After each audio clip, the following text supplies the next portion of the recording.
25 जून 1975 की आधी रात को रेडियो पर अचानक तत्कालीन प्रधानमंत्री इंदिरा गांधी की आवाज सुनाई दी, जहां उन्होंने आपातकाल की घोषणा कर दी। ये वो रात थी जब भारत का लोकतंत्र सिहर उठा था। इस दिन संविधान को कुचला गया, अभिव्यक्ति की आजादी को दबाया गया और लोकतंत्र को जंजीरों में जकड़ लिया गया।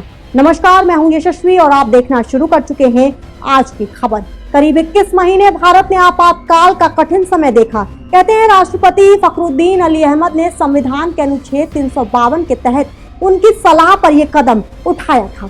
आज 50 साल बाद यह अवधि भारतीय लोकतंत्र के इतिहास में काले अध्याय के रूप में याद की जाती है। आपातकाल लागू होने के कारण आखिर क्या थे, आइए बताते हैं आपको। आपातकाल का प्रमुख कारण इलाहाबाद हाई कोर्ट का एक फैसला था। दरअसल 1971 के लोकसभा चुनाव में इंदिरा गांधी ने भारी जीत हासिल की थी, लेकिन उनके प्रतिद्वंदी राजनारायण ने इस जीत को चुनौती दे डाली। उन्होंने आरोप लगाया कि इंदिरा ने अनुचित तरीकों से ही जीत हासिल की है। कोर्ट ने उनकी याचिका पर सुनवाई करते हुए इंदिरा का चुनाव रद्द कर दिया। इस फैसले के बाद इंदिरा ने आपातकाल की घोषणा की, जिसने देश को एक अभूतपूर्व संकट में धकेल दिया था। अब आइए सिलसिलेवार ढंग से आपको बताते हैं कि आखिर उस वक्त जब इंदिरा गांधी ने आपातकाल की घोषणा की तो देश पर क्या गुजरी। चुनाव पर रोक। जी हां, आपातकाल के दौरान सभी तरह के चुनाव स्थगित कर दिए गए। मौलिक अधिकारों का निलंबन और नागरिकों के अभिव्यक्ति और जीवन के अधिकार छीन लिए गए। विपक्षी नेताओं की गिरफ्तारी। जी हां, जयप्रकाश नारायण, अटल बिहारी वाजपेयी, लालकृष्ण आडवाणी जैसे दिग्गज नेताओं को जेल में डाल दिया गया। जेलें इतनी भर गई कि जगह की कमी हो गई। प्रेस पर सेंसरशिप। समाचार पत्रों पर कड़ा नियंत्रण लगाया गया। हर खबर को सेंसर अधिकारी की मंजूरी चाहिए थी। सरकार के खिलाफ लिखने वालों को जेल भेजा गया। प्रशासनिक अत्याचार। पुलिस और प्रशासन ने लोगों पर जुल्म किए, जिनकी कहानियां बाद में सामने आई। लेखक ज्ञान प्रकाश ने अपनी किताब इमरजेंसी क्रॉनिकल्स में Indira Gandhi and democracy turning point में भारतीय लोकतंत्र पर लगे कलंक के रूप में याद किए जाने वाली घटनाओं का विस्तृत उल्लेख करते हुए बताया था कि हाई कोर्ट के फैसले में इंदिरा गांधी को चुनावी अनियमितताओं का दोषी पाया गया था।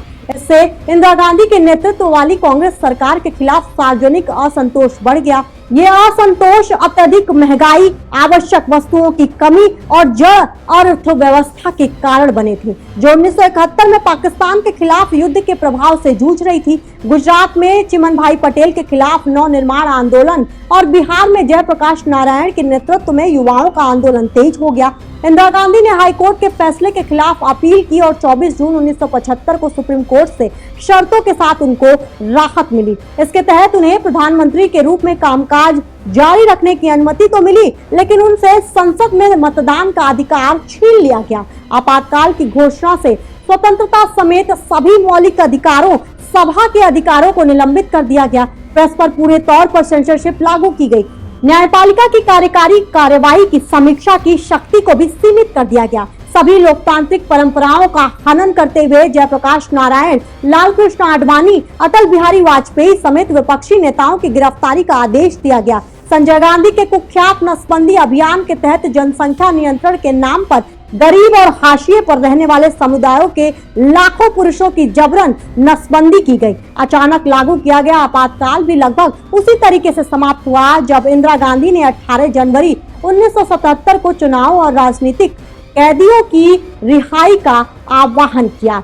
आज आपातकाल की 50वीं बरसी पर इंदिरा गांधी की विरासत पर बहस जारी है। उनकी नीतियां, उनके फैसले, उनकी जीत और हार, ये सब भारत के इतिहास का हिस्सा है। इंदिरा आज भी जीवित है, हर उस चर्चा में जो लोकतंत्र की ताकत और कमजोरियों को टटोलती है।